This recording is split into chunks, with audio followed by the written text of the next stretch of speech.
I have always believed that I am the best driver in my city. Not because I drive fast, not because I show off on the roads, but because I drive with heart. For me, driving was never just about money. It was about journeys, stories, and the people who sit beside you and leave a mark on your life. I am 52 years old. I have spent most of my life behind the steering wheel watching people come and go. Some were kind, some were rude, some never spoke a word. But that one day, that one passenger changed everything. It was a quiet afternoon.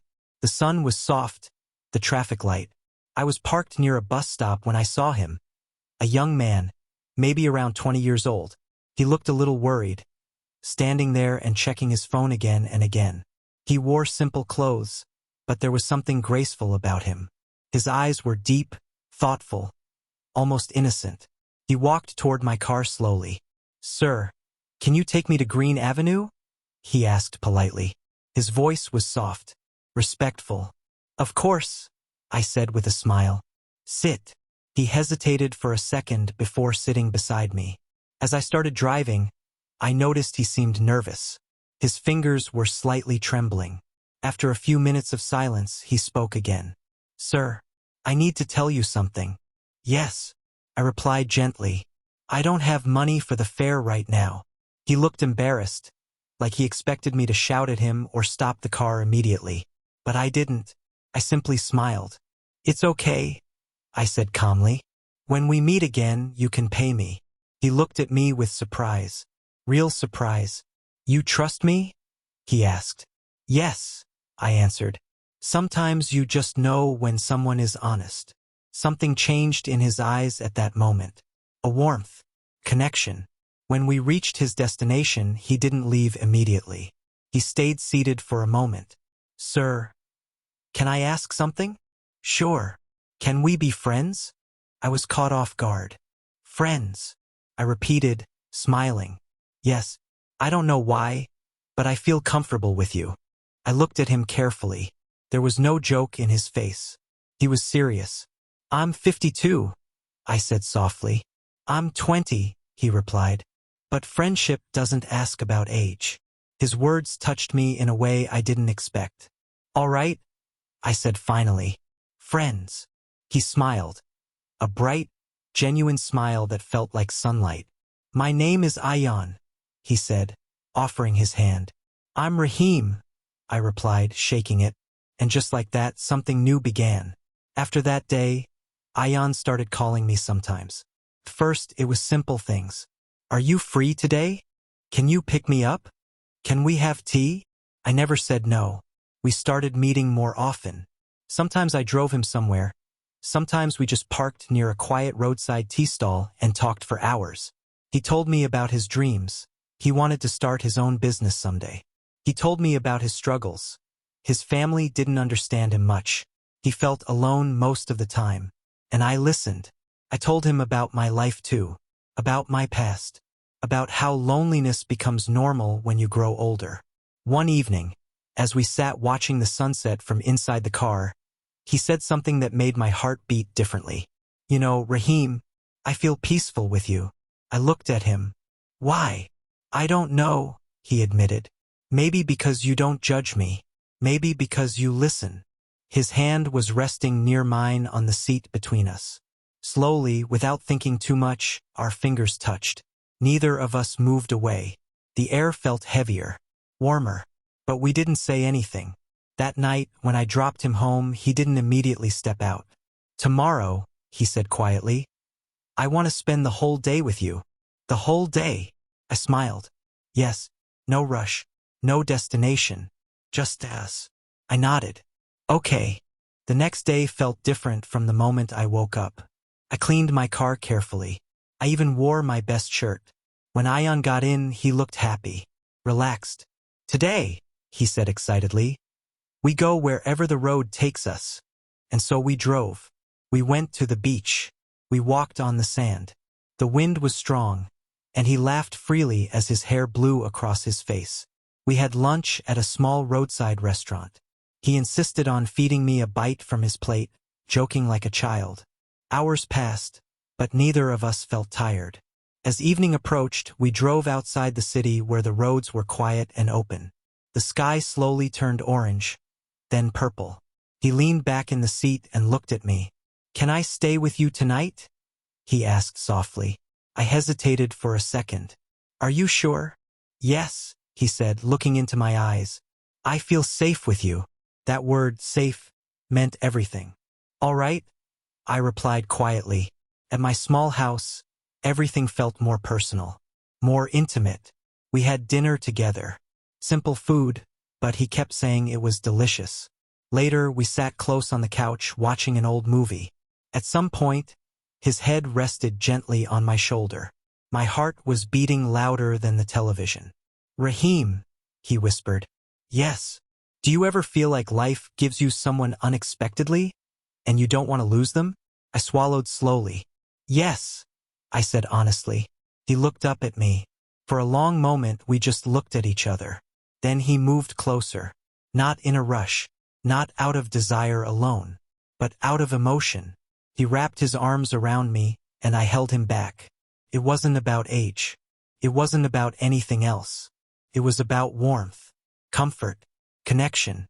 Later that night, when we lay side by side, the room was quiet. The lights were off, but I could feel his presence next to me. He held my hand gently. We didn't need many words. It was a night of closeness, of whispered conversations, soft laughter, and the comfort of two souls finding each other. And in that silence, I realized something. This was no longer just friendship. This was the beginning of something deeper. The morning after Ion stayed at my house felt different from any other morning of my life. For years, I had woken up alone. The sound of my alarm, the quiet room, the routine of making tea by myself. It had always been the same. But that morning, when I opened my eyes, I saw him sleeping beside me. His face looked peaceful, younger, almost innocent in sleep. For a moment, I just watched him. I wondered how life could change so suddenly. One day you are just a driver picking up a passenger, and the next day that passenger becomes the reason your heart beats differently. Ion slowly opened his eyes and saw me looking at him. "Good morning," he whispered with a soft smile. "Good morning," I replied. He stretched slightly and then, without hesitation, moved closer to me and rested his head against my chest. Felt natural, not forced, not awkward. Just right. "I don't want to go home today," he said quietly. "You have responsibilities," I reminded him gently. "I know," he sighed. "But when I'm with you, I forget all the pressure." I placed my hand lightly over his shoulder. "And when I'm with you," I admitted, "I feel younger." He laughed softly. "Then I'll stay around forever, so you never feel old." Those words made me smile, but they also made me afraid. Because life is never that simple. Over the next few weeks, we started spending more time together than ever before. He would call me in the morning. He would message me at night. Sometimes he would just say, "I miss you." Even if we had met only a few hours earlier, I tried to control my emotions at first. I kept reminding myself, he is young. He has a future ahead. Don't let him get too attached. But controlling the heart is not easy. One evening, we were sitting in my car near the sea again. The sky was cloudy, and the wind felt heavy. "Raheem," he said seriously, "can I ask you something?" "Yes." "Are you scared of what this is becoming?" His question surprised me. I didn't answer immediately. "I don't want to hurt you," I finally said. "You deserve someone your age. Someone who can give you everything." He turned toward me fully. "I don't want everything," he said firmly. "I want peace. I want honesty. I want you." His voice was not playful this time. It was steady, mature. "You think this is just a phase?" he continued softly. "It's not. I've never felt this safe with anyone." The word safe again. I looked into his eyes. There was no confusion there, only clarity. Slowly, he reached for my hand and held it tightly. "I don't care about the age difference," he said. "When I'm with you, I feel understood." My heart felt heavy, but in a beautiful way. But life doesn't let happiness stay untouched for long. One night, Ion didn't call. Then he didn't answer my calls either. The next day, I kept checking my phone again and again while driving passengers. My focus was not on the road, it was on him. Finally, in the evening, he sent a message. "Can we meet? It's important." My heart started racing. We met at our usual tea spot. But this time, he didn't smile when he saw me. "What happened?" I asked, worried. "My family," he began, looking down. "They want me to get engaged." The words felt like a sudden brake on a fast-moving car. "Engaged?" I repeated quietly. "Yes, they've chosen someone." I stayed silent. "And what do you want?" I asked carefully. He looked up at me, and I could see the struggle in his eyes. "I don't want that life," he said honestly. "But I don't want to disappoint them either." I nodded slowly. This was the reality I had been afraid of. "You have to think about your future," I said calmly, even though inside I felt pain. "You are young. Your life is just starting." "And what about us?" he asked, his voice shaking slightly. I didn't answer immediately, because I didn't know. Days passed with tension between us. He was confused. I was silent. Then one night, around midnight, there was a knock on my door. When I opened it, Ayan was standing there. His eyes were red, like he had been crying. "I told them no," he said immediately. "You told them what?" I said I'm not ready. I said I want to live my life my way. My heart skipped. "Why?" I asked softly. He stepped closer. "Because I realized something," he said. "Life is short, and I don't want to regret losing someone who makes me truly happy." I felt emotions I hadn't felt in years. "But Ayan," I began, "this road won't be easy." "I don't want easy," he replied. "I want real." His honesty broke the last wall inside me. I pulled him into a tight embrace. This wasn't about excitement. This wasn't about temporary attraction. This was about choosing each other despite the complications. That night we talked for hours. About society. About age. About fear. About judgment. He told me he didn't care what people would say. I told him I worried about his future. He held my face gently and said something I will never forget. "You're not stealing my future. You're part of it." Those words healed something inside me. Later, as we lay beside each other again, there was closeness, but more emotional than physical. It was about holding each other tightly, as if promising not to disappear. He placed his hand over my heart. "It beats fast when I'm near," he teased softly. "That's because you caused trouble," I replied, smiling. But deep inside, I knew something had changed permanently. This was no longer a simple friendship. Not even just romance. It was partnership. The real challenge began when people started noticing. One of my old friends saw us together often and asked questions. "Isn't he too young?" he said bluntly. I didn't answer, because I knew the world would never fully understand. But when I looked at Ayan sitting beside me confidently, I realized something important. Love doesn't always follow society's rules. Sometimes it simply follows the heart. And even though there would be obstacles ahead, family pressure, social judgment, doubts, we had chosen to walk this road together, hand in hand. But you only truly understand love when distance tries to break it. After Ayan chose me over his family's pressure for engagement, something inside me felt both proud and afraid. Proud that he stood for his heart. Afraid that one day he might regret it. For a few weeks, everything felt peaceful again. He came to see me almost every evening. Sometimes I picked him up from his workplace. Sometimes he waited for me at the same bus stop where we first met. Every time I saw him standing there, my heart remembered that first day. But life was preparing another test for us. One afternoon, Ayan called me while I was driving. His voice sounded serious. "Rahim, can we meet tonight? It's important." My chest tightened immediately. Important conversations rarely bring simple news. That evening, we met at the quiet beach where we had once spent a carefree day laughing in the wind. But today he wasn't smiling. "What happened?" I asked gently. He took a deep breath. "I got a job offer." I forced myself to smile. "That's good news." "It's in another city," he continued. The smile slowly faded from my face. "How far?" 6 hours away. 6 hours. It may not sound like much to some people, but for two hearts that met almost every day, it felt like another world. When? I asked quietly. Next month. Silence surrounded us. Only the sound of waves crashing against the shore. It's a big opportunity, he said carefully. Good salary. Growth. My family is happy. And you? I asked. He looked at me, his eyes full of conflict. I don't want to leave you. That night I couldn't sleep. I kept asking myself one question. Am I holding him back? He is 20. He has dreams. He has ambition. And I am 52, with a life already shaped and settled. The next evening I called him and asked him to come over.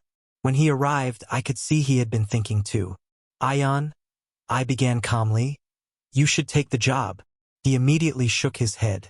I knew you'd say that. It's good for you, I continued. Your future matters. And what about us? He asked.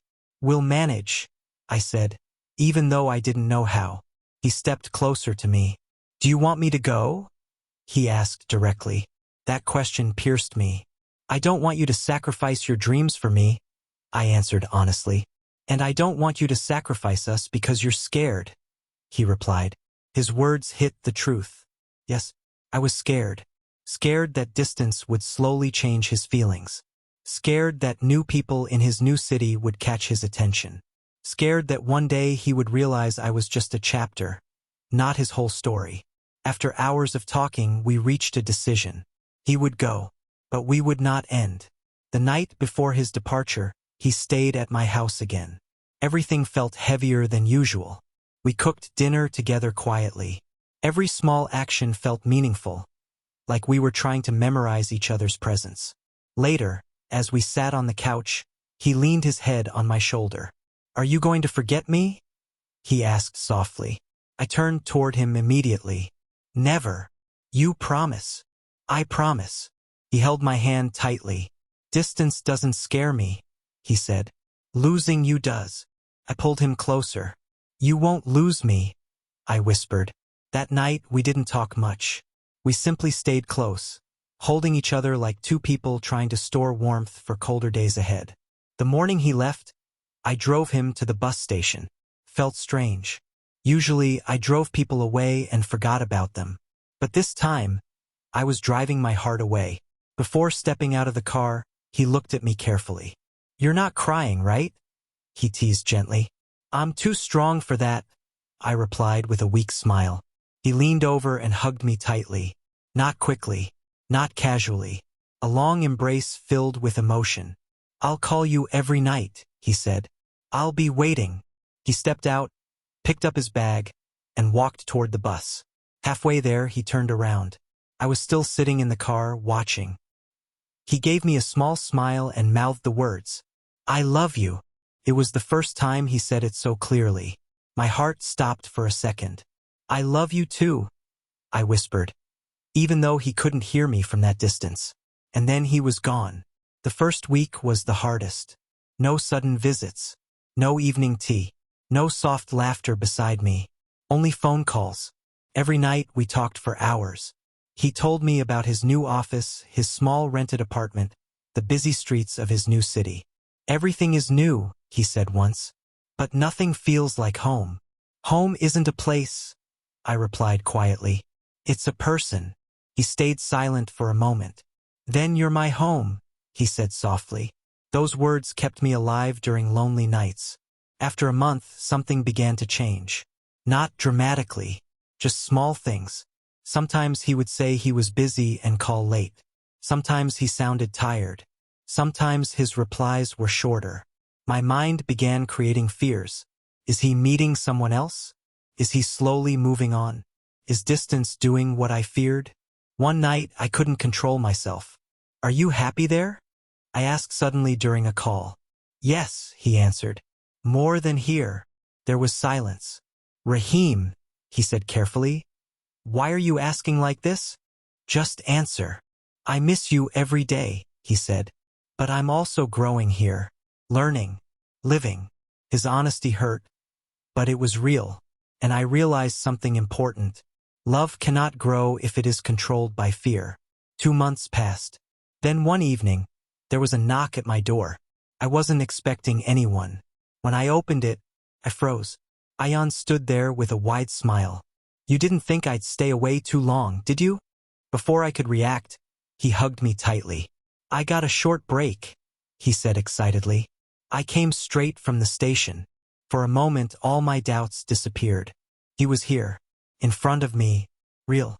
We spent the entire weekend together, talking, laughing, walking through the same streets where everything began. One night, as we sat quietly, he looked at me seriously. "Distance didn't change my feelings," he said. I searched his face for truth. "And you?" he asked. "I was scared," I admitted. "But I never stopped loving you." He smiled softly. "Then stop being scared." When he returned to his city after that visit, something felt different. Not weaker, stronger. We had survived distance. We had survived doubt. We had survived fear. Now, our connection felt deeper, built not only on closeness but on trust. One evening during a call, he said something unexpected. "Maybe one day, you'll move here."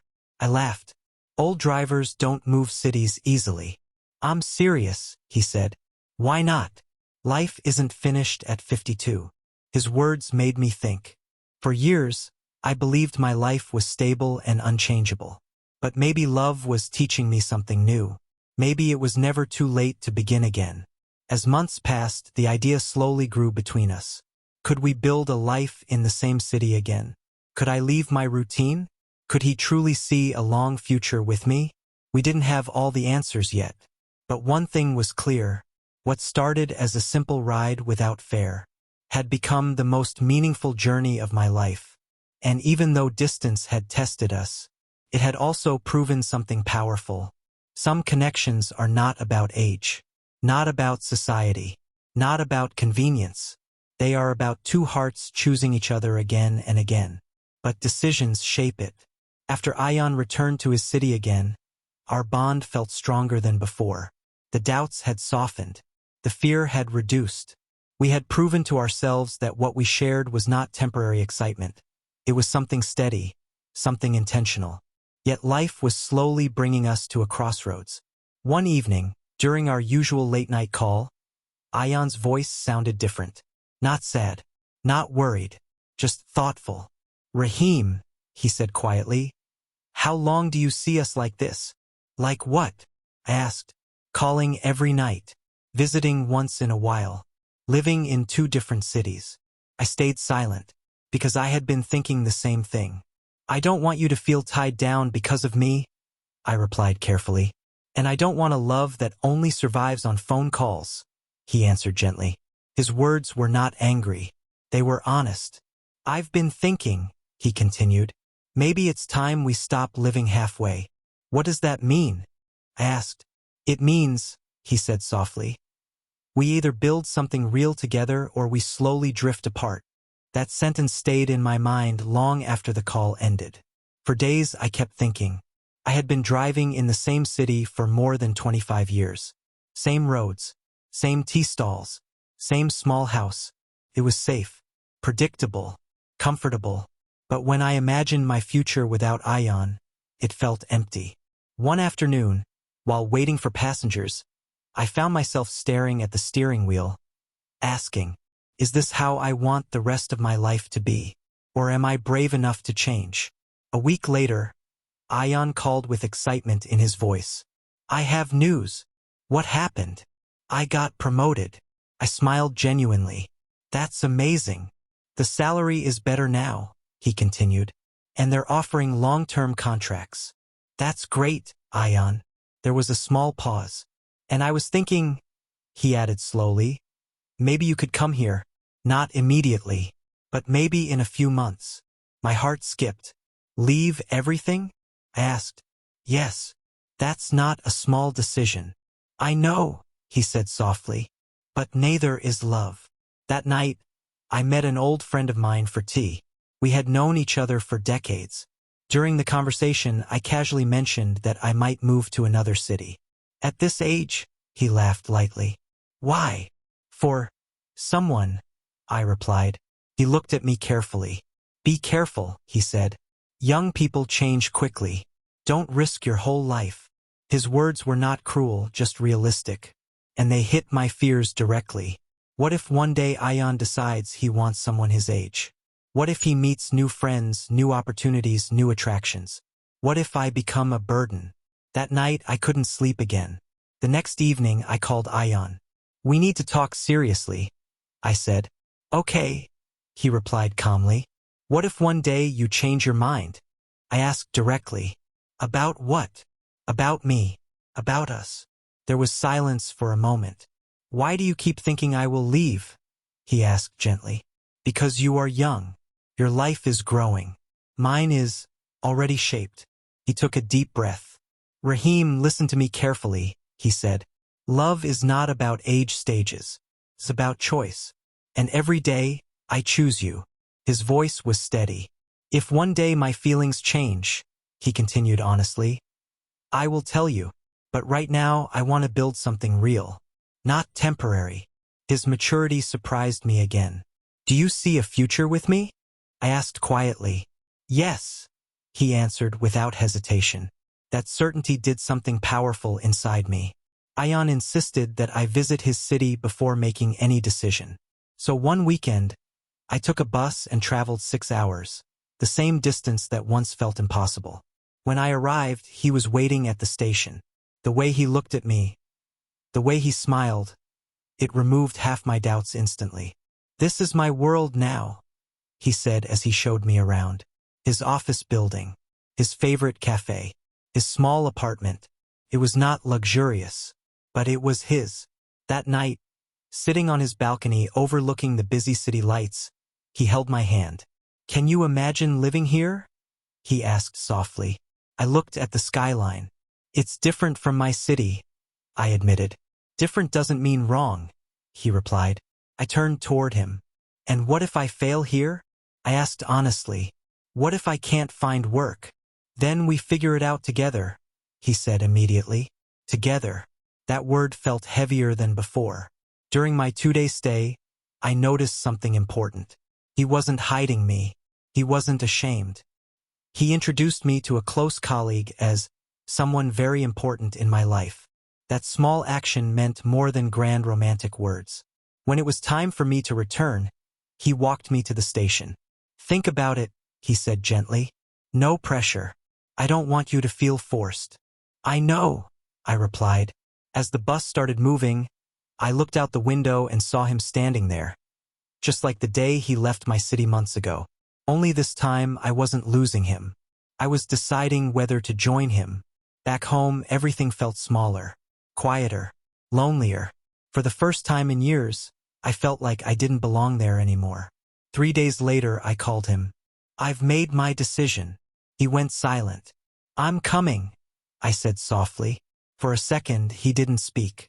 Then I heard him exhale deeply. Are you sure? Yes. You're not doing this out of fear of losing me? No, I replied honestly. I'm doing this because I don't want to lose myself either. And being with you makes me feel alive. His voice broke slightly. I won't disappoint you, he whispered. I know, I said. The next 2 months were filled with preparation. Selling some furniture, packing memories, saying goodbye to familiar streets. My old friend shook his head when I told him. You're brave, he said finally. No, I replied. I'm just in love. When the day came, I locked my house one last time. Not with sadness, but with hope. As the bus carried me toward Ion City, I realized something powerful. Love is not about comfort. It is not about what looks logical to the world. It is about choosing someone even when the path is uncertain. And for the first time in decades, I was not just a driver following roads I already knew. I was stepping into the unknown. For him, for us, for a future we would now build side by side.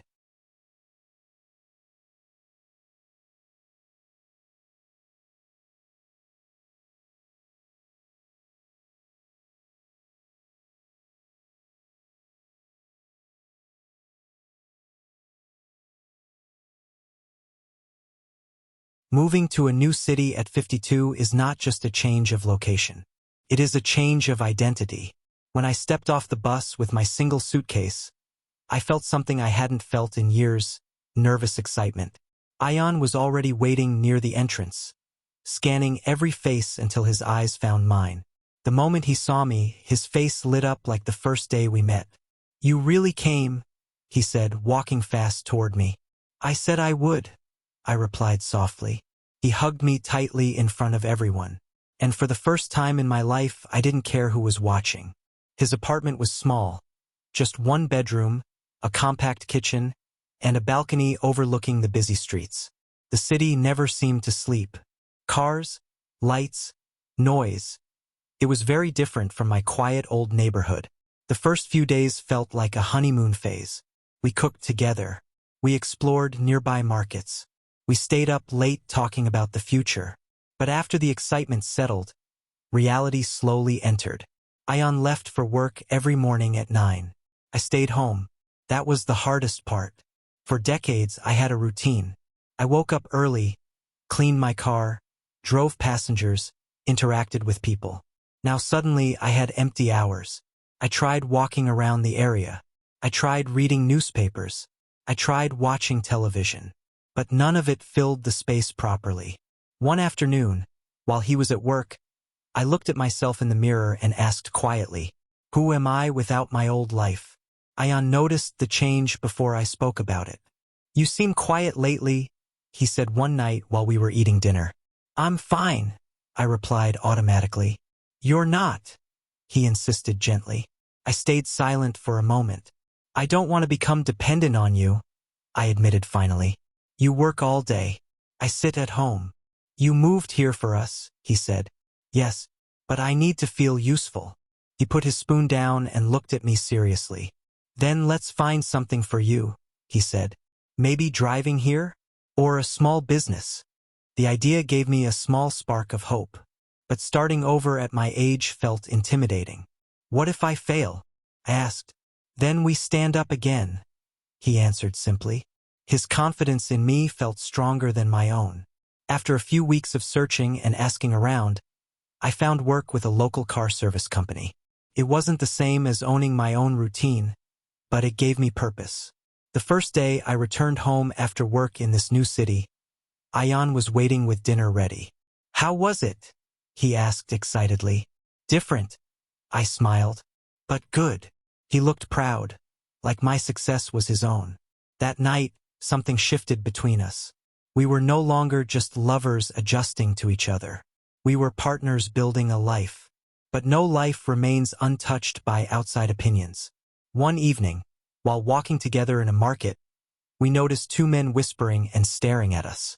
At first, I ignored it, but then one of them laughed in a mocking way. Ion's hand tightened around mine.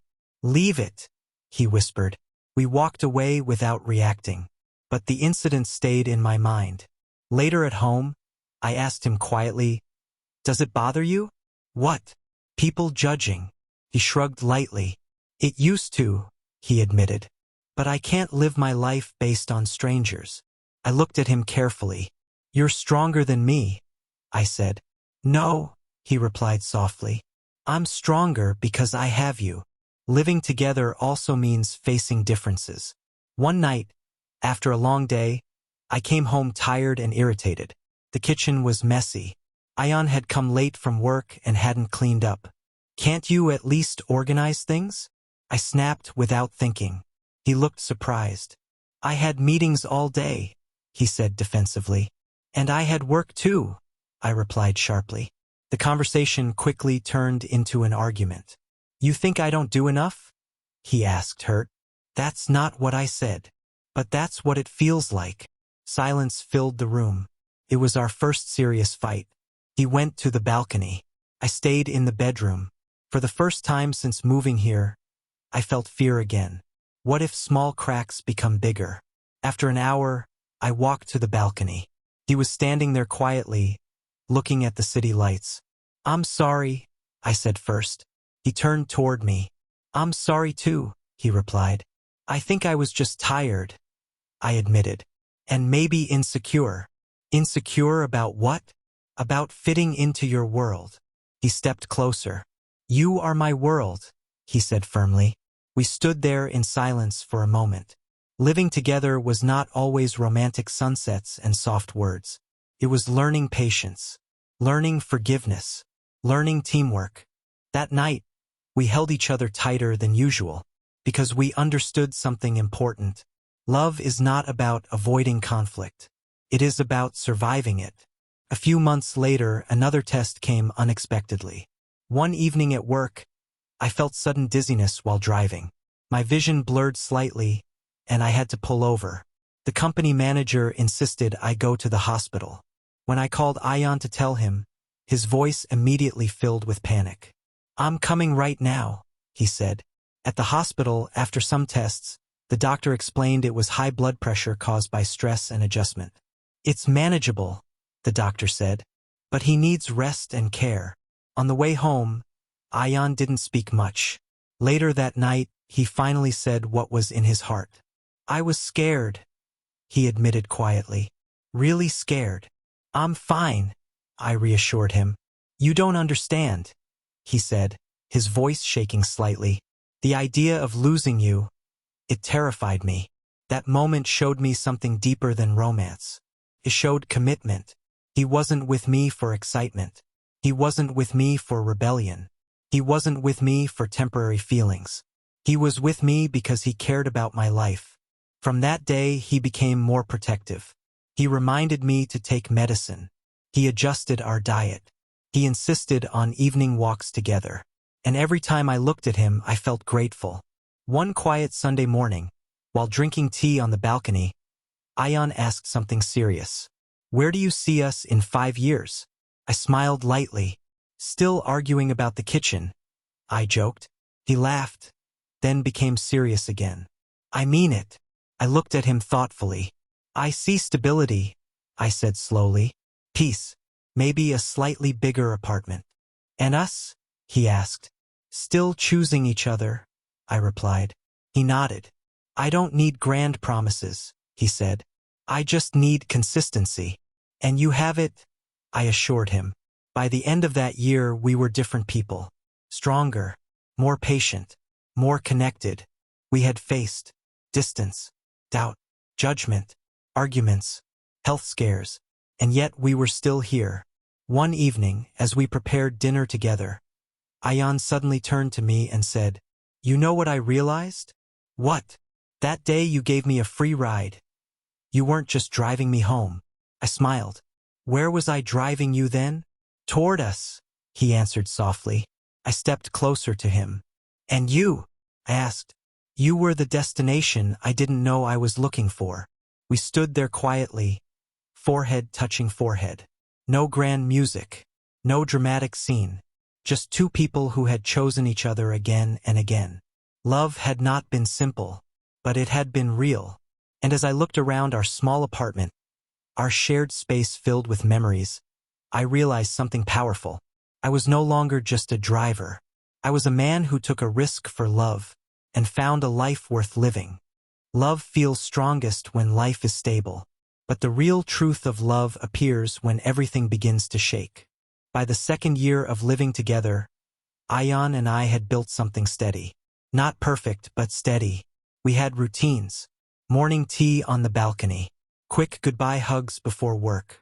Late-night conversations about small things and big dreams. We were no longer adjusting. We were living. But life, as always, had another surprise waiting. One evening, Ayan came home unusually quiet. He didn't greet me with his usual smile. He placed his bag down slowly and sat on the couch without speaking. What happened? I asked immediately. He looked at me, and I saw conflict in his eyes. My company is expanding internationally, he said carefully. That sounds good, I replied. They offered me a position. That's amazing. I smiled. He didn't smile back. It's in another country. The words settled heavily between us. How far? I asked quietly. Very far, he said. Different time zone, different world. The room suddenly felt smaller. For how long? I asked. At least 3 years. 3 years. Distance had tested us before. But this was different. This wasn't 6 hours away. This was oceans away. That night, neither of us slept properly. I stared at the ceiling, listening to his breathing beside me. My thoughts were loud. He deserves this opportunity. He worked hard for this. But can we survive this? In the morning, he turned to me. "Say something," he whispered. "What do you want me to say? Tell me not to go." I looked at him carefully. "If I say that, will you stay?" He hesitated. "I don't know." That answer hurt, not because it was wrong, but because it was honest. The weight of love. Over the next few days, the apartment felt different. Not distant, but fragile. We tried to act normal. Cooking together, watching movies, going for walks. But the future stood between us like a question mark. One evening, during our walk, I stopped suddenly. "Ion," I said softly, "if you don't take this opportunity, will you regret it?" He looked down. "Maybe. And if you take it and we struggle?" I asked. "Maybe I'll regret that too." Life doesn't always offer easy answers. "I don't want to be the reason you shrink your dreams," I said quietly. "And I don't want to be the reason you're alone again," he replied. That night, while sitting on the balcony, I reminded him of something. "Do you remember the first day we met?" He smiled faintly. "You trusted me without fair." "Yes," I said. "You didn't have money, but I believed you would pay me later." He laughed softly. "And I did. Yes, because trust built us." I looked into his eyes. "Maybe this is another moment of trust." "Trust in what?" he asked. "Trust that distance doesn't end what is real." He stayed silent. "You once told me," I continued, "that love is a choice, so we choose again." A few days later, he confessed something deeper. "I'm not scared of going," he admitted quietly. "I'm scared you'll get tired of waiting." The thought surprised me. "You think I stayed with you through all this just for convenience?" I asked. "No," he said quickly. "But long distance changes people." "Yes," I nodded. "It changes them." "And what if it changes us?" he whispered. I stepped closer. "Then we fight for us," I answered firmly. Finally, the deadline arrived. He had to respond to the company. We sat at the small dining table together, his laptop open in front of him. He looked at me one last time. "Last chance," he said softly. "Tell me to stay." My heart wanted to say it. But love is not possession. It is support. "Go," I said gently. He closed his eyes for a second, then clicked, "Accept." Just like that, our life changed again. The next month passed quickly. Paperwork, visa process, packing. This time, the goodbye felt heavier than the first one years ago. Because now we weren't just dating. We were partners with a shared home. The night before his flight, we stayed awake until morning. No dramatic words. No promises shouted loudly. Just quiet honesty. "If it becomes too hard," he said softly, "we talk. We don't disappear." "Agreed," I replied. "And if one of us feels distant, we say it." He held my face gently. "I never thought a free ride would lead here," he smiled sadly. "And I never thought I'd fall in love at 52, I answered. At the airport, time felt cruel. Announcements echoed around us. People rushed everywhere. But for us, everything moved slowly. He hugged me tightly, not quickly, not casually, the kind of hug that carries years inside it. "I love you," he whispered in my ear. "I love you too. Wait for me," he said. "I'm not going anywhere." When he finally walked toward security, he turned back twice. Just like the first time at the bus station. Only this time, we both knew what we were risking. The apartment felt empty, not because of silence, but because of absence. His shoes near the door, his coffee mug on the shelf, his laughter echoing in memory. We called every day at first. Video calls, long conversations, updates about his new office, new apartment, new culture. He looked excited and tired. I looked stable and lonely, but neither of us said it directly. 3 months later, the time difference started affecting us. When he was free, I was asleep. When I wanted to talk, he was working. One night, during a video call, frustration appeared. You seem distracted, he said. I had a long day, I replied. So did I, he answered. Silence. Are we forcing this? He asked suddenly. The question hit hard. Do you want to stop? I asked calmly. No, he said immediately. I'm just tired. Me too, I admitted. We stared at each other through the screen. Then I said something important. We survived distance once. We survived moving cities. We survived arguments and fear. Why are we doubting now? He sighed. Because I miss you physically. I miss simple things. So do I replied. That honesty broke the tension. A few weeks later, he surprised me again. One evening, my phone rang. I have news, he said excitedly. My heart immediately reacted. What happened? I requested a transfer after 1 year instead of 3. You can do that? Yes. It means less promotion benefits. But I don't want oceans between us for that long. I felt a mix of relief and guilt. You're sure? I asked. Yes, he said firmly. I chased ambition. Now I choose balance. That word again. Choice. That night, after the call ended, I sat quietly in the apartment. I realized something powerful. Love had changed both of us. I had learned to let go without losing faith. He had learned that success means nothing without someone to share it with. We were not perfect. We were not dramatic. But we were intentional. And maybe that is stronger than anything else. Before ending the call that night, he said something softly. Next year, when I come back, let's move somewhere bigger. Why? I smiled. Because our life keeps growing. I laughed gently. From one free ride to a bigger home, I said. And maybe, he added quietly, to forever. I didn't answer with grand words. I simply said, I'll be here. Love is not tested by comfort. It is tested by distance, ambition, fear, and time. And even though oceans now separated us, our story was not ending. It was evolving. A year sounds short when you say it quickly. But when you count it in nights slept alone, in missed dinners, in silent balconies without someone beside you, it feels endless. Still, we survived it. Not perfectly. Not without arguments. Not without moments of doubt. But we survived. And now the day had finally arrived. Ayan was coming home. This time, I was the one standing at the airport entrance, scanning every face that walked out. My heart beat like it did the very first day he sat in my car without fare. When I finally saw him walking toward me with his suitcase, something inside me softened. He looked different, more confident, more mature. But his smile, that was the same. He dropped his bag and walked straight into my arms. No hesitation, no awkwardness, just relief. You're really here, I whispered. I told you I would come back, he replied softly. And in that moment, I realized something. Distance had not reduced our love. It had refined it. Back at the apartment, we sat together on the couch. The same couch where we once argued, laughed, planned, and made promises. But now something felt deeper. How was the year?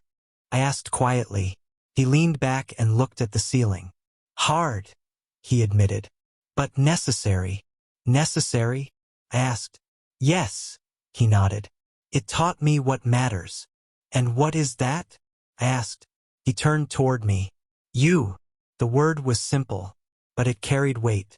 A few days after his return, while walking together in the evening, Ayan stopped suddenly. I've been thinking, he said. That's dangerous. I joked lightly. He smiled, then became serious again. I don't want temporary anymore. What do you mean? I mean, I don't want a relationship that keeps adjusting to circumstances. I want something stable, permanent. I stayed quiet. I want to build a life with you intentionally, he continued. Not just because we love each other, but because we choose to commit. His words were not dramatic. They were steady. What does commitment look like to you? I asked. He took a deep breath. Living together in a place we both choose. Sharing responsibilities fully. Planning finances together. Thinking long-term. I nodded slowly. He wasn't talking about romance. He was talking about partnership. That night, after he fell asleep, I stayed awake. I was happy he returned. Happy he wanted permanence. But deep inside, a quiet fear still lived. He was 31 now, still young, still growing. I was 54. Time does not move equally for two people with different ages.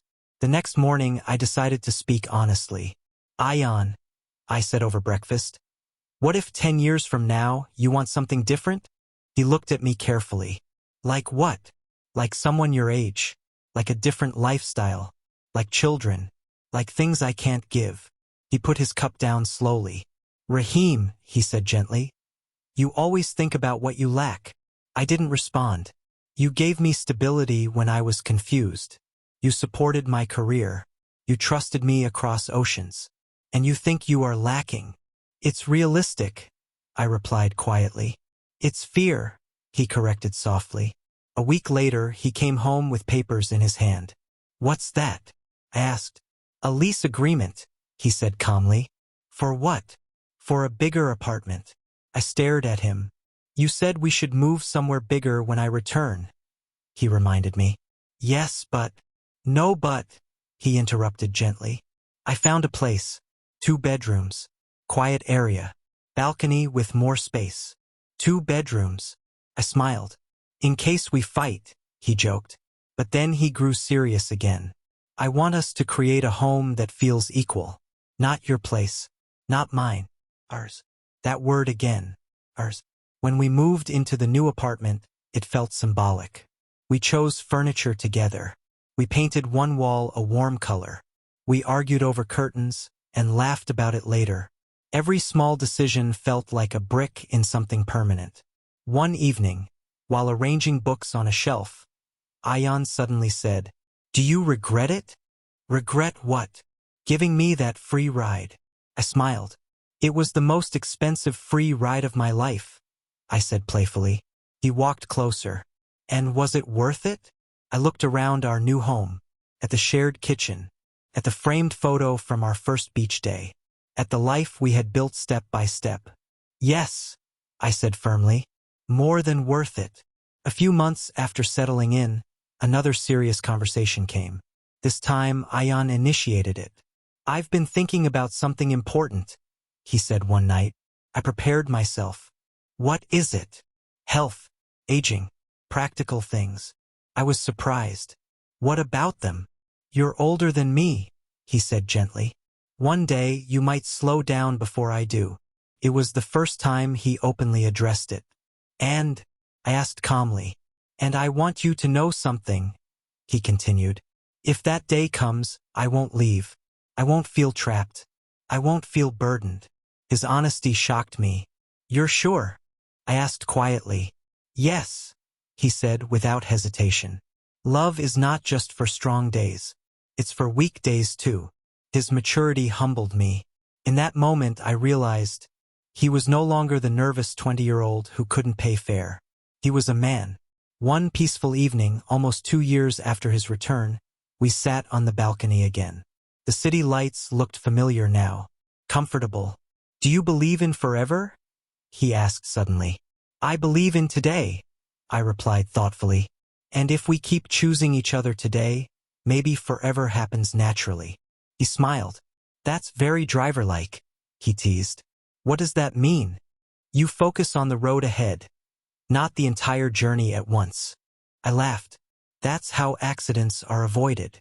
He took my hand. Then let's keep driving carefully, looking back at everything. A free ride, a simple friendship, a risky love, distance, moving cities, health scares, international separation, reunion. None of it was easy, but none of it was accidental either. It was built on trust, on communication, on daily choices. One night, before sleeping, Ayan whispered something softly. You know what I love most? What? That we didn't rush forever. We grew into it. I smiled in the dark. Maybe forever isn't a promise made loudly. Maybe it is a quiet decision made repeatedly. And as I closed my eyes beside him, I felt something I had never felt in my younger years. Peace. Not the excitement of new love. Not the fear of losing. but the calm certainty of belonging. Our story was no longer about age. It was no longer about society. It was about two men who chose each other through every storm. And as long as we kept choosing, the road ahead, no matter how long, would always lead us home. People think love stories end with dramatic promises, with rings, with grand confessions, with fireworks. But real love doesn't end. It settles. It grows roots. It becomes quiet and strong.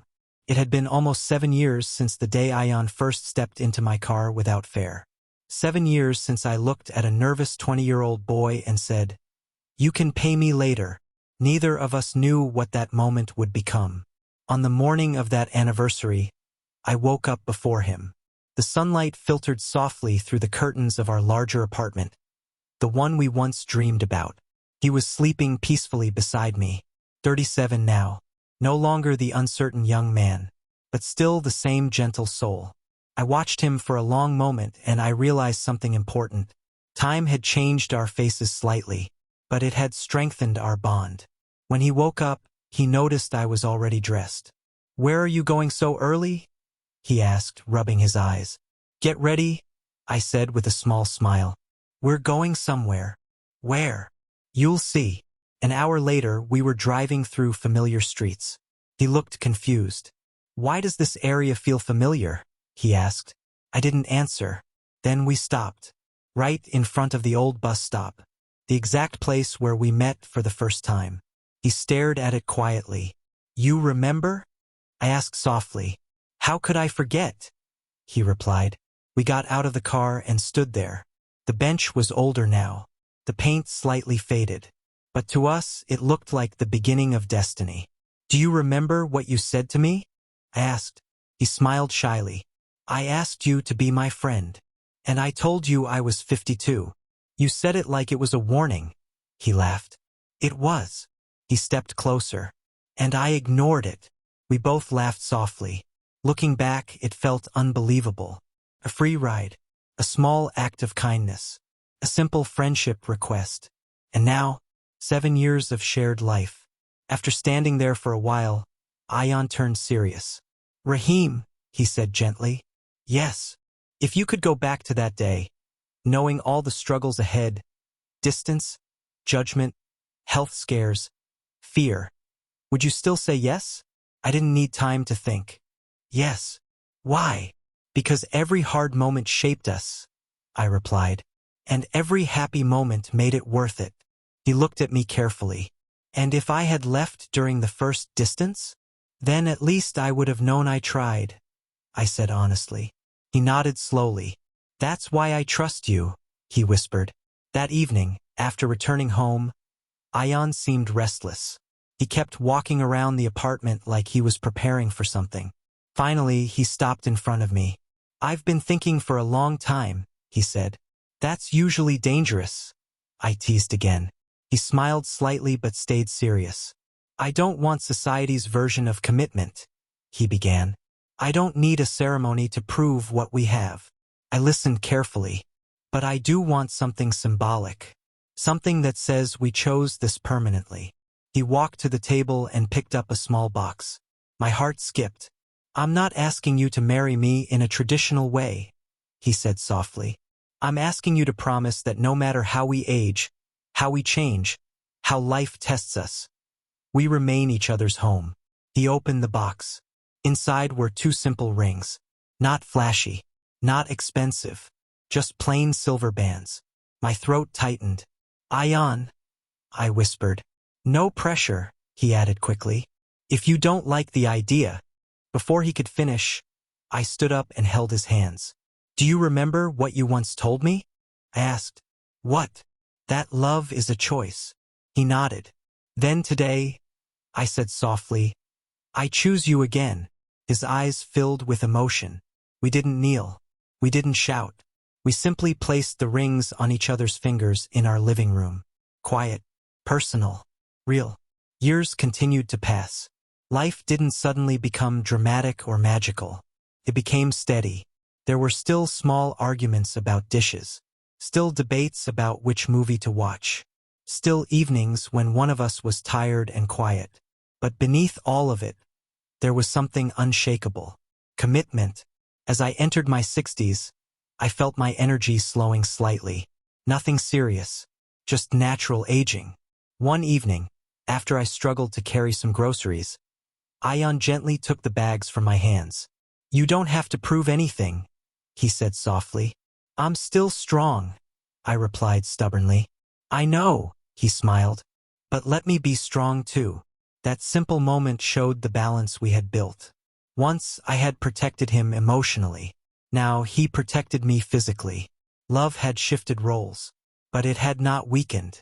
One quiet night, sitting on the balcony again, our favorite place, Ion asked something thoughtful. "What do you think people will say about us?" I laughed lightly. "People always say something." "No, I mean in the future," he insisted. "If someone tells our story." I thought for a moment.